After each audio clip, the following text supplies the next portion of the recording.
Welcome to My New BFF. I'm Codie Elaine Oliver, co-creator of Black Love, and I am joined here today by two people who I have been following for a while. They are successful influencers, entrepreneurs, and sisters. I'm super excited to welcome Mattie James and Maya Elious. Hi. So y'all know that I'm all about love. And so before we get into really like what you do, I think this is always a part of who we are as people. Who has taught you, the most about love in your lives? Good, bad lessons, but who's taught you the most about love? Honestly, I think my parents, honestly, I think it comes from home first, at least for me. And I'm interested to hear what Maya has to say because that's like the first example of what I saw anything from not only marital love and romantic love, but then even how my parents showed up for their siblings. And so that in turn, I think subconsciously taught me how to show up for my sister, especially as the oldest. My mom is the second oldest and daddy is the oldest of nine. My mom is the second oldest of six. So just the way they took care of their family from their parents to their siblings and they gave so selflessly. Like obviously they're not perfect, but I think the thing that always has impressed me about my parents is when they gave and they showed up for people, they really didn't complain about giving. And to me, that level of service really showed me what true love is all about. The first person I thought of when I heard the word love was mom. Like our Mm. mom is so nurturing, and I can tell when I have that like nurturing side of me where I want to show up for people, and even to the point where you're crossing boundaries and doing more for them than what's necessary. But it does come from a place of love and wanting to just show people that you care. So I definitely think about mom. And then when it comes to dad, I think the first word, especially growing up, because I wouldn't have known how to articulate it, it wouldn't have been love, but responsibility. Our dad is such a protector. And so he was that protector role for his siblings. And then, of course, he was for mom and then for us. So For that sure. was how he showed his love. Who's the protector between you two? She's I definitely the definitely would protector. say, yeah. I just, I'm the oldest, so I think by default, I'm just kind of like, I just am in protector mode. I can Yeah. see that totally. Mattie is the protector. Okay, so I absolutely loved, I would say, discovering you. Like I make it a point to find couples, Black couples all over the country for the show Black Love, but I don't always follow them in real life, right? From the standpoint of like, you just that everybody, that's not what you see in them is wanting to continue knowing what they do every single day. And with you, Mattie, I definitely discovered you through that process of Black Love, and have followed you on socials ever since, and then discovered Maya. So I would love for you guys to tell us from your perspective, what do you do for a living? No, you go first. Okay. For a living, I run a coaching company where I work with experts, entrepreneurs, primarily women of faith, who want Mm-hmm. to build their own online coaching practice. So, what I help them do is take their skill set and develop a process that they can package up into one on one coaching or speaking or some type of group coaching program. And my goal is to help them be seen as high end in their industry and take their business to six figures and beyond.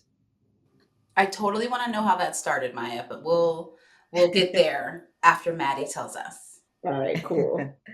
I am a lifestyle influencer and entrepreneur. I am the founder of the Mattie James Company and Bossfluence. The Mattie James Company is simply my influencer marketing business. I create content for brands, whether it's social, YouTube, blog. And then Bossfluence is my course side business, course and coaching, where I teach influencers essentially how to become full time influencers, working with brands specifically. And yeah, and I get to do that with my amazing husband, Chris. So, one of the things I love about both of you is your transparency in what you do, right? Like Mattie, all the way from like, I made this amount this month, and I remember the first month I was doing it. And so, where did both these career paths come from for you guys, but also that decision to be so transparent? Yeah, I think for me, the transparency is so important because I know I started blogging in 2010, where not, especially like in that style and beauty niche, where not a lot of women that looked like me were getting those deals. It was so important for me that even like internally in the beginning, I knew I was like, it's so important for me to like give Black women that hope, that excitement, that enthusiasm because they see me continuing, they see me landing a deal, whether it's small or big, and so that's really why I wanted to be transparent because I also didn't want people to think like, well, if you look like me, then you can only do this part time or you can only make this kind of money. And then more specifically, like, especially like as a wife and mother, I think a lot of times too, society can play a way where it's like, well, you're only allowed to have one good thing as a Black woman. You know, you make money, so you don't get to have a family, or you have a Mm-hmm. healthy family, so you don't get to make money. And it's like, no, you can have it all. You're worthy of it. This is how you do it. I have 3 children. I've always wanted 3 children. I have a husband that I'm obsessed with. And I love what I do. There's no shortage in my life because I don't want there to be. And so if that's what you want as well, it's really important for me to like project that. So hopefully give people permission to do the same. Nice. And Maya? My transparency, starting out, it didn't come with that level of intentionality. I was just transparent because I'm a transparent person. Like I'm such a millennial. Like we grew up in the internet stage and was like, just put everything out there. It's like Yeah. whatever, who cares? And so, when I started putting things out there, I didn't even have a sense of boundaries. And because the internet was so new with me growing up, like my thought process was never things stay on the internet forever. So even though, I've been transparent with my business, which I think has helped so many people, I've also been transparent with things that may be on the internet forever. But it definitely works out in the favor of people who've been following me and who I've Yeah. been able to help. And so, when I was starting out, all I wanted to do was just share my journey as a freelancer because I did start out as a web and graphic designer. And then when I started Wow. looking at other bloggers, I came across Pat Flynn and I saw him sharing his income reports. And I had never seen somebody make that much money before. His income reports were like Crazy. 80, 90, $110,000 a month, where I'm at now. But when I first saw that, I could not fathom that that's what it looked like to make millions of dollars. And there was another blog called Pinch of Yum that used to do their Oh, income yeah. reports. Yeah. And I was like, whoa, this is insane. I'm like, I want to share my income reports. And at that time I was making between like $3,000 and $5,000 a month, but it was still so inspiring for It me to be able to was. see like, wow, I make this much and I want to show other freelancers that they can make this money as well. I love it. Oh, I think it's just a special thing to be able to share. But then when you take it to finances, right, it's an extra level of transparency that is inspiring. But I think so many of us just have a block. I mean, we don't talk about money. So Yeah. it's really powerful that you do that. So I know that your parents are Liberian. Yes. Hmm. So how do they feel? I mean, look, I only know stereotypes, right? And generally, first generation families are like, there are a few career paths for you. So Yeah. how have your parents taken to these social media as careers, right? You're doing a lot, but social media is a huge part of it. Well, they love it I now. was gonna say they totally love it now. I mean, like mom literally goes around showing people my picture and it's like my daughter's a millionaire. And Yeah, it's that's like all. That's her pride and joy. She's like, oh, my daughter Maya, she's a millionaire. after the last 3 years of being like, stop telling people how much money you make. It's like Right. now she's telling people my income report. So Gosh, it's That's so amazing. it's so funny. Yeah, they love it. They're super supportive. And I think, I don't think there was necessarily like a lack of support more than there was just like a general concern that we would be okay. Hmm. I think one, they wanted to make sure that we could make a living on the internet. And then two, I think once we did start making a living or a good living at that on the internet, that like people didn't like show up and rob us. So I think those are the two things in the beginning. yeah, and like when you think about when we really went full time, we were not really doing shit. Yeah, we were really not Like doing that much. that was still back. I was designing club flyers. Like, Yes. why would my parents think that I can make a living designing club flyers? It's So not. what did they say? What did they say and how long did it take for them to be like, "Oh, wait, okay." I'm like, it took until like last year. I was like, they just moved here, so I think it just took that, I think for my journey, for my dad, he didn't really acknowledge my blog. He just was like, well, so long you still have that good job as you're blogging, it's cool with Yeah. me. My dad's very much like me. We love publicity, right? So I think when my dad saw me in a magazine like that you see on newsstands, and he saw that I had a feature, he like bought like a few copies. He was like, he told my mom, you need to go get your own. He had one copy for work, one copy for church, and one copy for him at home. And I think that was for him, where it's like, oh no, she's doing something where people are actually recognizing her. And I think so many of us are that way, right? Where it's like, oh no, other people see that you're doing something. And I thought that that was pretty cool. And then we would slowly but surely organically start to talk about it, when me and him would talk. But so it took about, and so that was like 4 years. I started blogging in like 2010. So that took until like 2013 until that happened. Wow.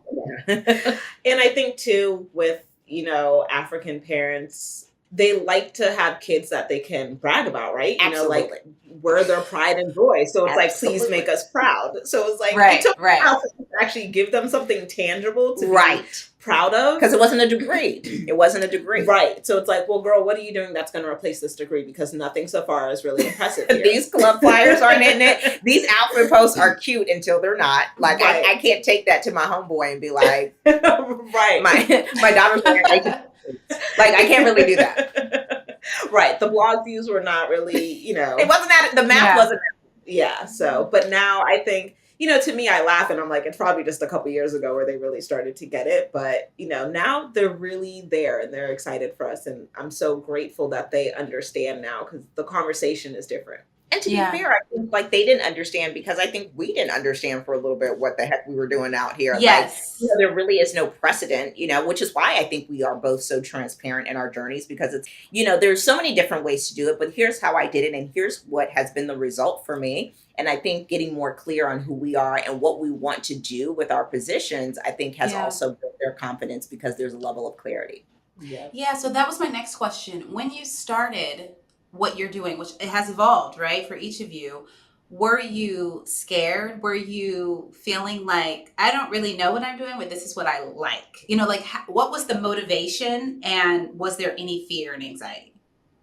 And how long did it take to get out of that to pure confidence, which is what I see? Wow. Man, I think that the fear and anxiety is still like a day-to-day effort to like manage, Yeah. I think like I have dealt with so much, anxiety with so many like big projects, coming up as of late.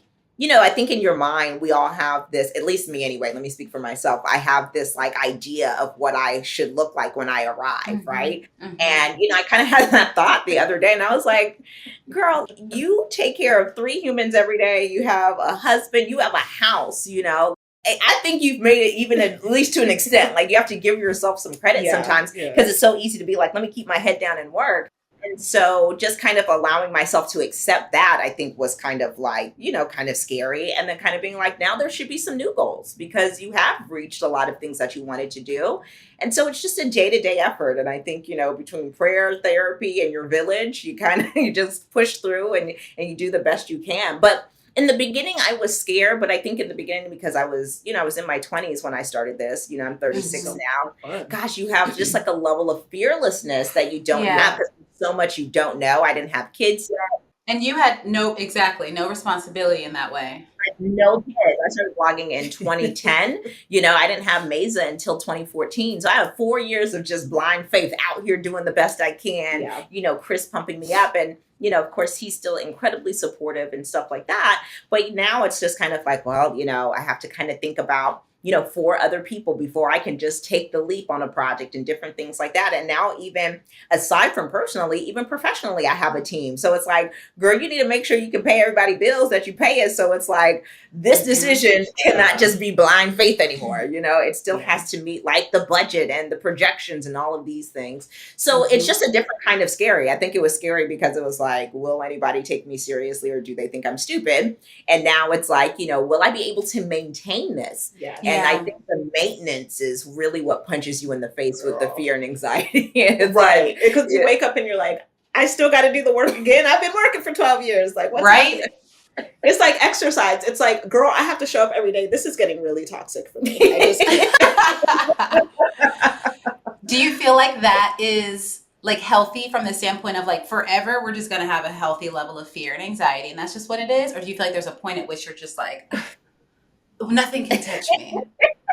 Girl, I don't know. That point is coming. I think there should be a healthy level of fear, Yeah. and yeah, I think both a healthy level of fear and anxiety, because I just think that reminds you that you're human, Mhm. and that you're doing something that matters enough to you and hopefully others that you do have that, internal fear and anxiety. Now, if it's keeping you up at night and stopping you from like doing day-to-day things, and I think now we're getting to a place now, maybe we need to see somebody, and that happens, that Might be keeping me up at night, but okay, I hear you. I Girl, hear you. not keeping me up That's at a lie. night. Yeah.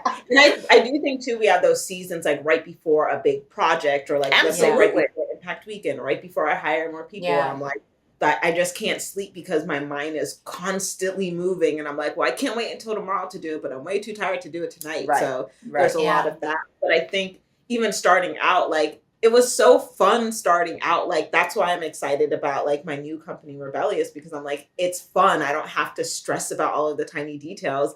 And like, even when we started out, there was way less comparison because there wasn't Instagram, there wasn't Twitter, people weren't running ads on Facebook. It was Right. like, it was just like we compare ourselves to ourselves. Right, and right. that's how it really should be.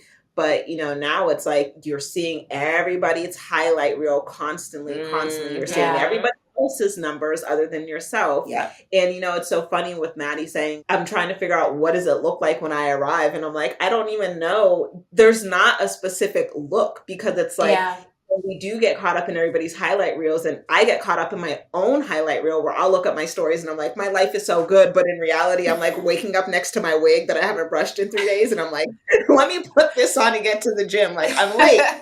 So it's like, I've made it on the internet, but in real life, I'm still trying to get my mornings together. So that brings me to my next question. When I look at you guys and read about what you're doing, two words come to mind in terms of your success. For me, I see routine and I see strategy. Like, I feel like when you share, it's often about the team that you built, or, just your processes. So, and I struggle with both of those things. So clearly you've been able to find what works for you so that you can manage your lives, on and offline. But what words would you say are like your keys? If it's, the things that I said, strategy and routine, or if it's something else? What would you say? I'd probably say discipline and commitment. I definitely think routine is important, but even when I'm off routine, I still get the work done anyway. So when I don't wake up at 5 a.m. and journal and pray and do all of the things, I'm still going to get done what I said I was going to get done, even if it's not polished, if it doesn't look picture perfect. So I think it's really just about the commitment, the discipline, and the follow through. Will I complete what I said I wanted to get completed? On deadline? Are you good at like keeping time? I would say I'm good at keeping time, and I'm also I do a lot to reduce as much stress as possible. So if I realistically know it's not getting done today, then I verbally give myself permission. Okay, I'm going to get it done on Friday, rather than beating myself up for the rest of the day, knowing that it's not going to get done. Note to self: don't beat yourself up all day. Got it. This is helpful. Mattie? I think for me, I think the thing that makes me stand out is I think I'm both deliberate and consistent. I think so many people, want to grow and want to be so visible and noticeable, but it's like, showing up every day is just something you just don't accidentally do. That's something that you have to be super deliberate about. Yeah. And also because I know most people are not willing to be consistent, just showing up on an everyday level in so many varieties of my content, right? Whether it was like my blogging, my podcast once upon a time was every day, you know what I mean? Like, even as I start to ramp up my YouTube content, I want to be super deliberate about just showing up more often than the average creator, because I'm trying to be noticeable. I'm trying to make sure, like, when brands are looking for influencers, they're trying to work with me. I want to make sure when people talk about the best that my name comes up by default, because I'm willing to show up. And also I'm just like really intentional. I try to be But I think, we were having a conversation, I think, like between the difference between intentional and deliberate. And I think deliberate is Mhm. just a little bit more poignant than intentionality, right? Because I think I feel like intentionality is like more, it's like the safe version of being deliberate, right? It's like, I really want to do well, it's super, but it's like whatever it takes to get that done. Like I'm super deliberate about what I say, how I look, what I'm putting out there. And I think deliberate has a level of attention to detail that Yes. intentionality does not. And Mm. that is really what I am. And I realize that to be the best, like the people that I consider the best, they have a level of attention to detail that most people just do not. Who do you 100%. consider the best?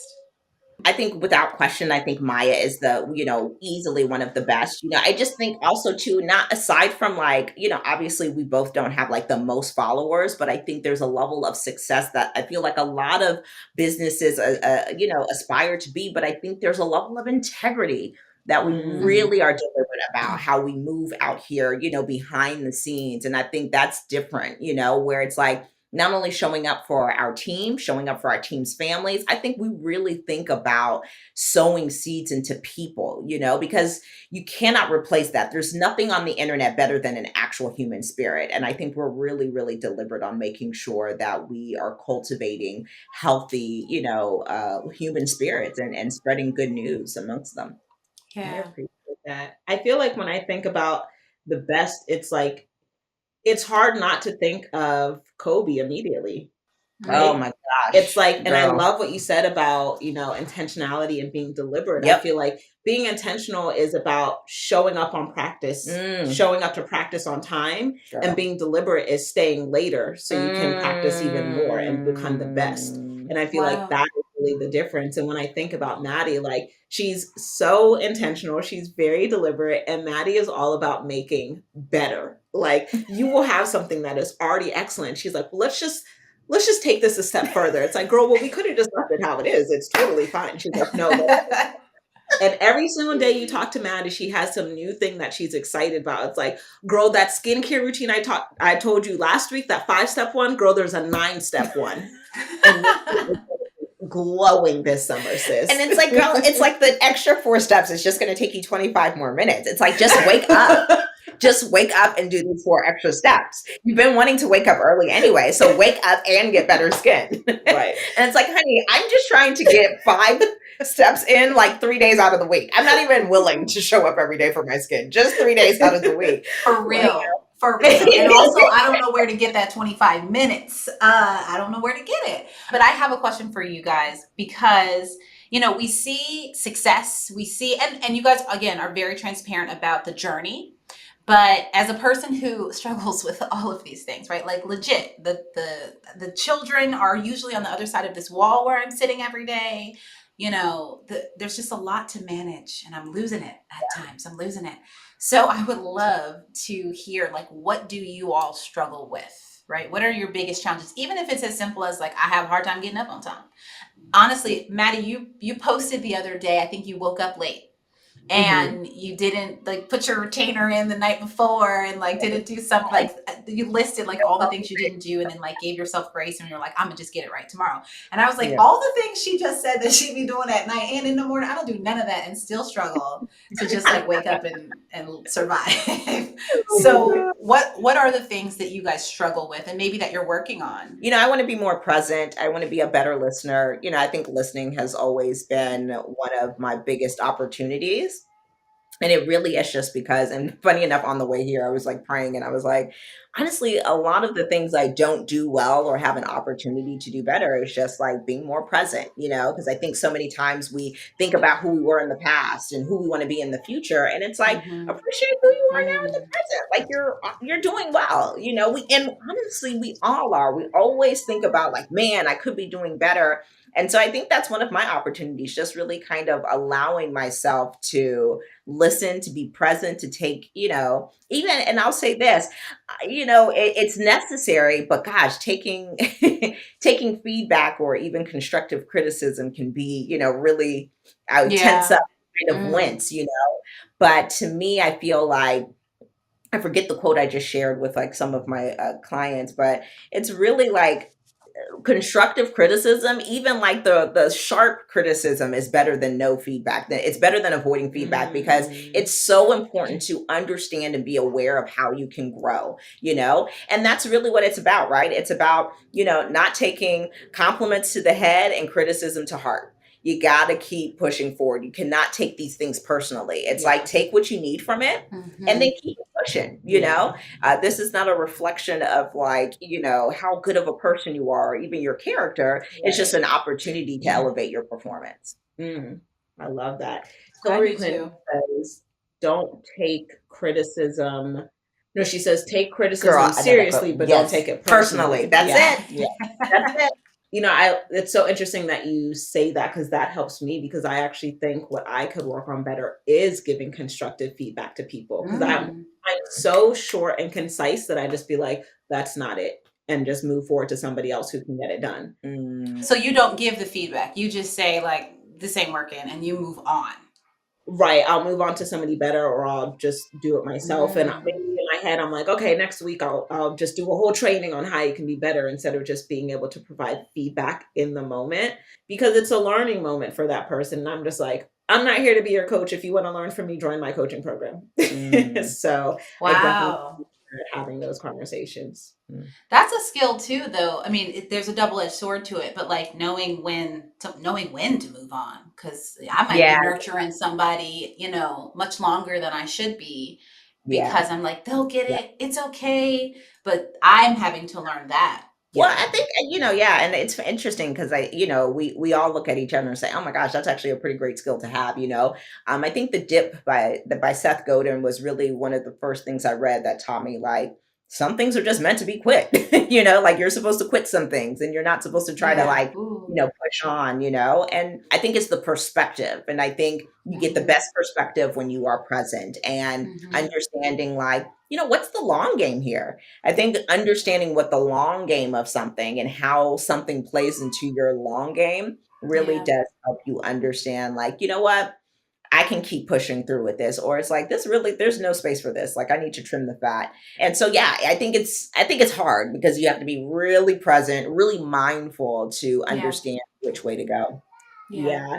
I think also is setting clear expectations up front, because usually we're annoyed about something, a standard that's met that we did not communicate, and that's usually what it is. So it's just a reminder to me also that, yes, communicate feedback, but also how can you be better at setting that expectation? And especially when it comes to, being a leader, it's like, that's the entire purpose of having, key performance indicators, within your team. It's like, okay, this is how I want you to perform, and this is the standard that needs to be met. So now I know when to let you go. Because girl, if I said that you would be posting 5 days a week, and consistently for the last 3 weeks you've been posting 3 times, and then week after week we met and I communicated that you're not meeting the standard, then now it's not based off of emotion or feelings. It's based off of the standard that we have set as the company, and you're not meeting that standard. Right. I think the hard part is that other side of it, the personal side, because when there is emotion and stuff like that, it's like, then expectations, might need to be changed, right?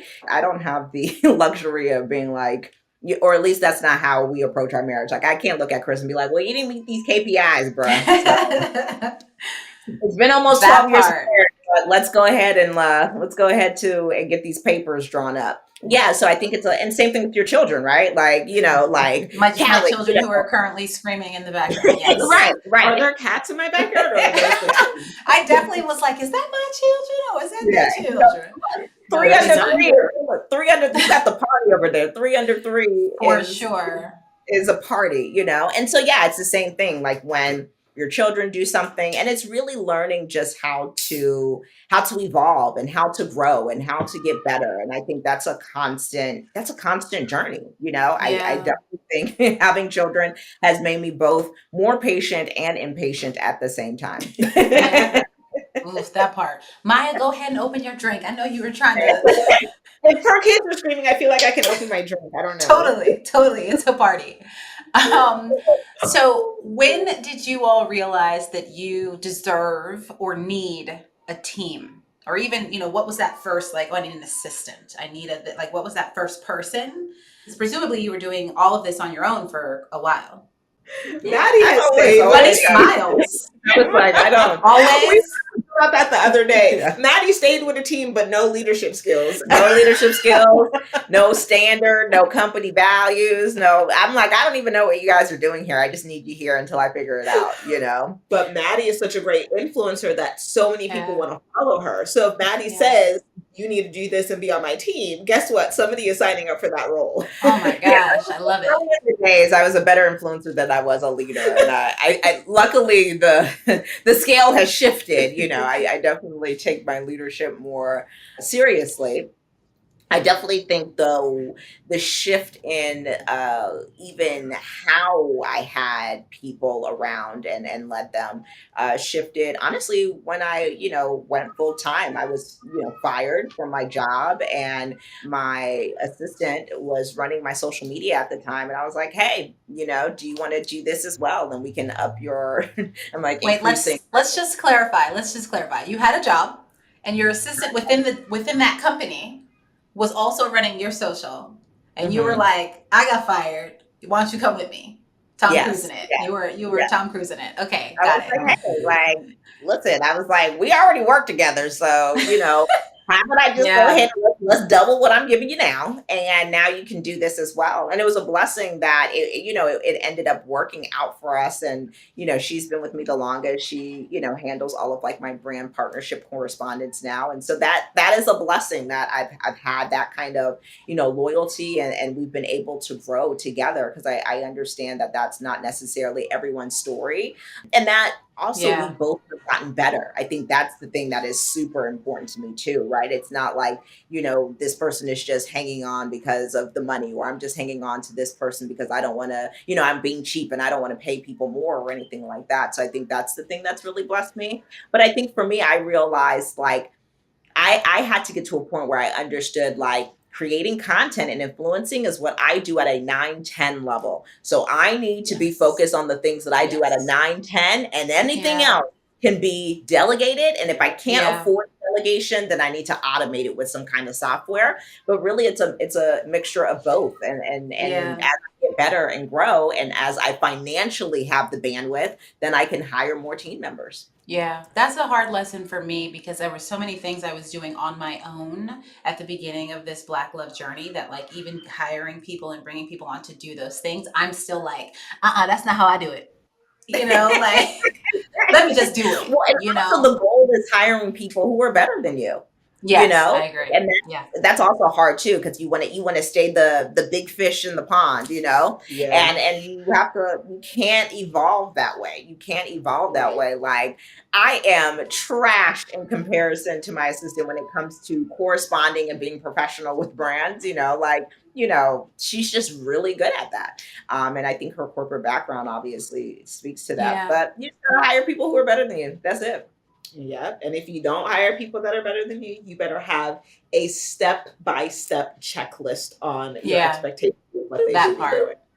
That Yeah. Maya I is great agree. at that. She's like, well, this is what we do here at Built to Impact.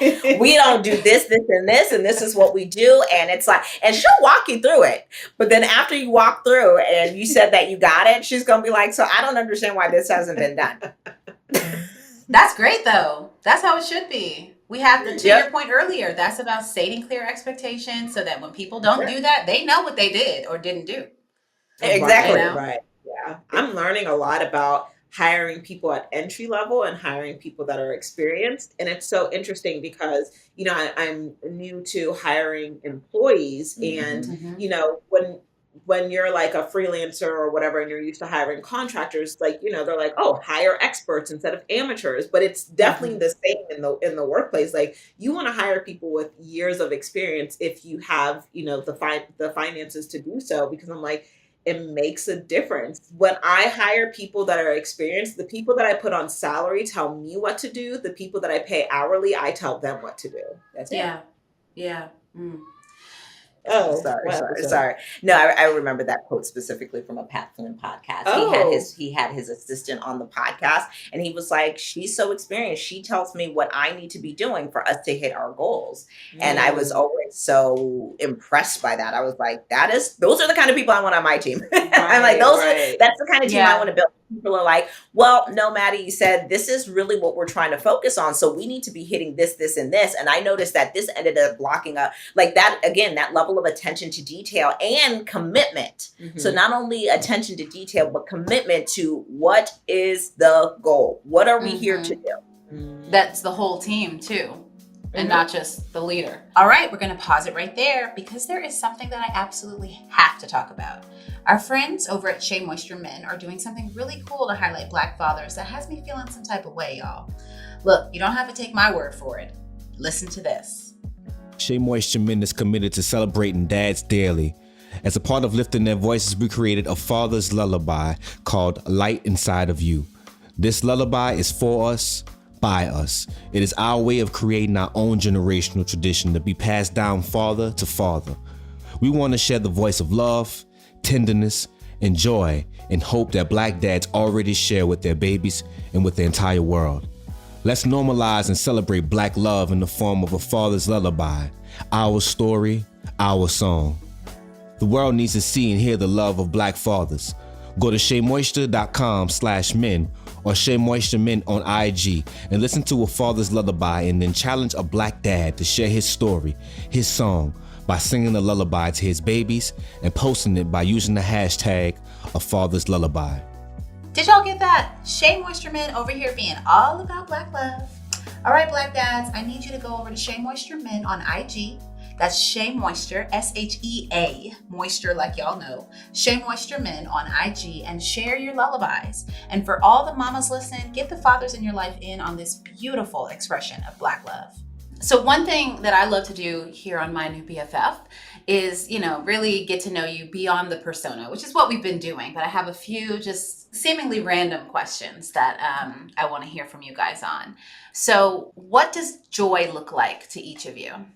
I'm so simple. Like, joy to me is like, I don't have any calls for the day and I get to sit down and watch Netflix for the next 5 hours uninterrupted. I think joy is just about how much peace I can accumulate at one time. So I feel at peace when I'm not forced, I should say, maybe to like pour into people more than I have the ability to. Joy to me means experiencing that free, positive energy with Chris and the kids, so laughter or running around, it's just like that, just free and open space from a time and schedule standpoint to just be, really. So whether it's like laughing at tickling the kids or running around, one of the things the sound that just really does fill me up to the point of overflow is hearing Chris and the kids all laughing together, whether they're in the backyard or it's at, or dance party after dinner, it's just that space to just be, because so many times we're trying to hit deadlines, we're sending an email, we're doing all of these things that have to be very performance based versus just being.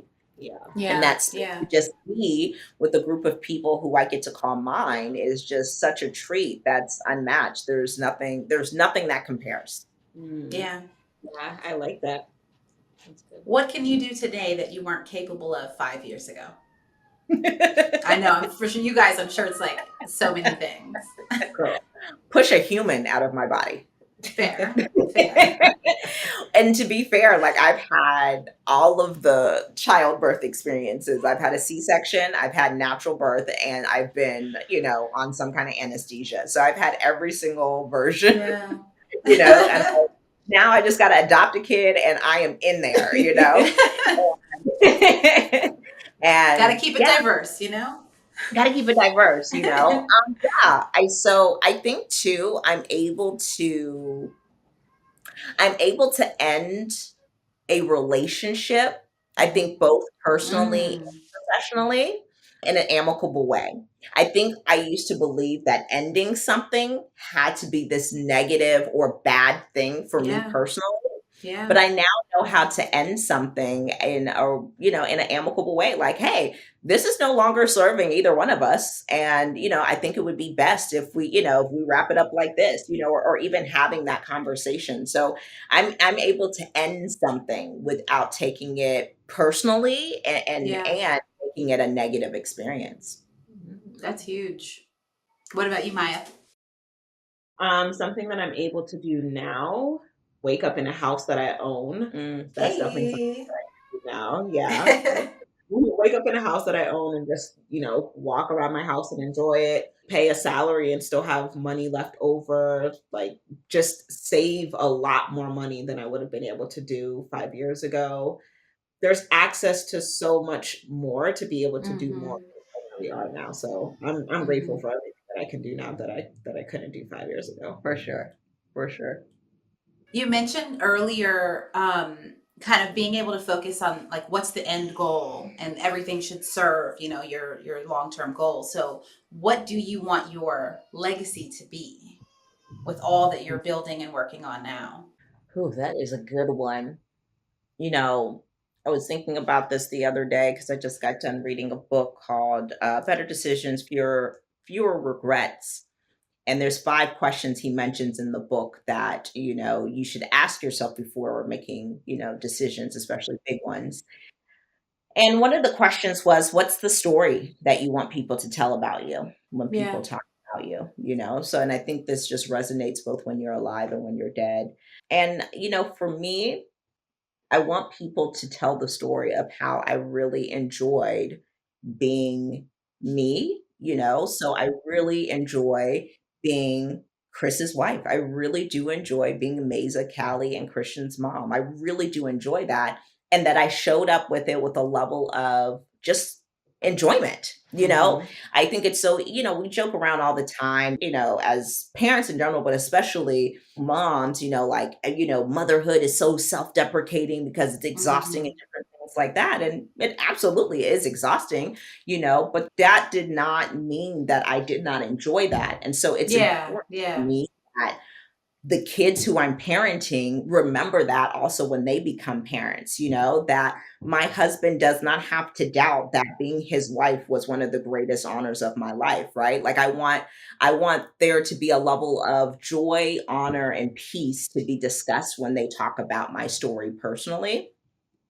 I think professionally, I think it's so important for me to be remembered as, somebody who created content that made women really truly believe that they could have it all. Really, truly. I really do love creating something where people, so I saw somebody tweet the other day, they were like, I'm gonna start vlogging because Mattie has 3 kids, like, and I didn't realize like you could still vlog and be interesting. Wow. Like really, and especially women who look like me, and also do that for like for the amount of money that you want, like this Hmm. is no like I don't have any limits when I have like strategies and dreams of like my content. Like I think I'm worthy to be on everything from YouTube to Netflix to in front of 100,000 people live, like the sky is not even the limit. Like I'm willing to go past the sky, And I also want people to realize like being an everyday woman, specifically an everyday Black woman, is worthy to be put on a pedestal. So many times we think that we need to be a professional athlete's wife, an entertainer, and this. We look for certain things to justify why the Black woman is worthy. And it's like, girl, she woke up, she washed her face. This is all the reason for us to pay attention to her. You know what I mean? And Yeah. that's really important to me. And I know sometimes we get caught up in like, because I love it too, right? I got some new Manolos. I'm excited about that. I made this much money. I'm excited about that. But just waking up and, experiencing and sharing your everyday magic, as I call it, right? Just being an everyday Black woman is a reason to be celebrated. And I hope that that is something that people connect with. I hope they connect like, man, she got to be who she wanted to be and still was Yeah. able to be successful. That's a gift. Yeah. Maya. For I guess my personal legacy at this point, it's being an aunt to Mesa, Caliana, and Christian. Which I mean, I cherish that role so much. I love my nieces and my nephew, but really just being a good friend, being a good daughter, being a good sister, being a good aunt, and inspiring everybody in my life to just love themselves and to also feel loved and to be really kind to themselves and go after what it is that they want. My parents were here last night and they were watching the season finale of a docuseries that we just wrapped up called The Road to Impact. And just seeing their perspective when they hear me speak about like pushing past my fears and really believing in God to do what I want, knowing that I'm impacting the people that are closest to me feels really good. And hearing my mom say like, yeah, that's so important to like, not settle and push past your fears. And that's what's important. I don't want anybody to settle because there's just no reason to settle. Our God is just so big, and I don't understand why we keep chasing small things. And so I want everybody around me to know that I can get the absolute best if I make the decision that I want the absolute best. Everything that we want, it's already available to us, but we just have to make the decision that we want it. And so my prayer is that the people that are around me are inspired enough by my own actions to go after what it is that they want. And then professionally, I essentially want the same thing professionally. I want to make women feel loved and encouraged and valued, and just encourage women to be obnoxiously confident, because I just feel like, this world just wants to humble us. And it's like the moment you show confidence online, people want to humble you. And I'm like, I don't care what y'all are saying. I'm actually just here for myself. Like that post was actually for me. But the time y'all liked it, y'all were late. I already celebrated. So I really want women to be more confident in what they bring to the table, because we have so much value. And I think we downplay what we bring to the table because our excellence actually just comes to us so naturally that we don't hype ourselves up. And I'm like, no, hype up your excellent, and even hype up the things that feel normal to you. Like how Mattie was saying, like she wants to encourage the everyday women, like the things that we do every day are actually really amazing, and it pushes past a lot of everybody else's mediocrity. And so I just want women to celebrate themselves and be compensated well for what they bring to the table. That's it. All right, Maya and Mattie, I am definitely going to be taking away a lot. I've been pretty quiet because I'm over here taking notes. Okay, y'all? I know you've seen me. You might think I'm texting somebody. I'm taking notes. And there's a lot, but for me, being present is huge. I definitely am constantly thinking about like what I didn't do and what I need to catch up on and what I need to learn and what's on my plate. And there is value in just like being present, as well as what you all said about kind of coveting other skills. Each of us said something that like we weren't good at, and then the other one was like, oh, there's an opportunity in that, like, oh, that's a good skill. So, just really recognizing the good and value in like what I know and what I do, as well as what I need to know and what I do, among so many other things, honestly. So before we close, I would love for y'all to share anything new that we should know about, anything coming up that we should watch, tune into, celebrate, like. Well, for me, you can follow me and see me over at the Mattie James on social and mattiejames.com online. I have a lot of things coming up I can't talk about yet. So I would definitely follow though, because I think it's going to be a really, I think it's always a good time to follow me. I think I think I do a good job. I think I do a good job, but there's some really exciting things coming up in the next few months that I can't wait to share and tell you guys. So yeah, just follow me. Yeah. I think if you're struggling with balance and dehydration, you should definitely follow Mattie. She's definitely going to remind you to drink your water every single morning. So even just that, and you'll get to see all of the aspects of her life and be really encouraged by how she handles it all. For me, I think what I'm most excited about right now is Rebellious Fit. So that is my new fitness brand, Rebellious. It's spelled like my last name with one L. So it's Rebelious. And honestly, part of the reason that I named the company Rebellious is because not enough people know how to pronounce my last name. So I'm like, let me just name a company that makes it easy for them. I didn't even realize that you spelled rebellious wrong. Yeah, it's not wrong. It's right. It's with one L. I'm being a rebel. It's personal. Yeah. No, that is how you spell rebellious. Yeah, that is how you spell it now. But you know what? This is so off topic, but growing up, I really thought fabulous was spelled Fabolous. That's fair. That's fair. He tricked all of us, honestly. He tricked all of us. Level of confidence. My man said it with so much confidence. It was like, that's not how you spell it. And that's how we're going out with Rebellious. It's Yes. one L. So anytime you see somebody with two L's, it's like, what are you You're doing doing this here? wrong. Yeah. Don't you know about Rebellious? So yeah, I'm really excited about that. And so please follow there. And available, it's available now for purchase. Yes, it is available now for Hey. purchase. So yeah, whether you work out or not, just feel sexy and cute. So cute. The colors are so cute. I love it. Thanks, Boo. And it's going to make you feel confident because a lot of times I won't even post me working out. It'll be like, guys, I'm just in my mirror today because I look fine. And you should do the same thing. So my confidence, I hope, inspires you to be confident. And then, of course, follow me on my personal page, Maya Elious, MayaElious. And full-on coaching when needed, right? There's a whole website that's not even social. Yes. Right. Yes. Built to impact. Always getting the girls together. So if you know that you have a high-end skill set and you're like, I'm going to be making money. I know I should be making $10,000 or more in my business. I just need the right coaching community. Our company can help you get there without a doubt. We have helped dozens of women within a 6-month time frame, even less than that, to be honest. And I feel really confident that we can get you there. So if that's where you are, if you're a service provider, you know that you're an expert and you know you should be making more money, we would love to help you at Built to Impact. I love it. I love it.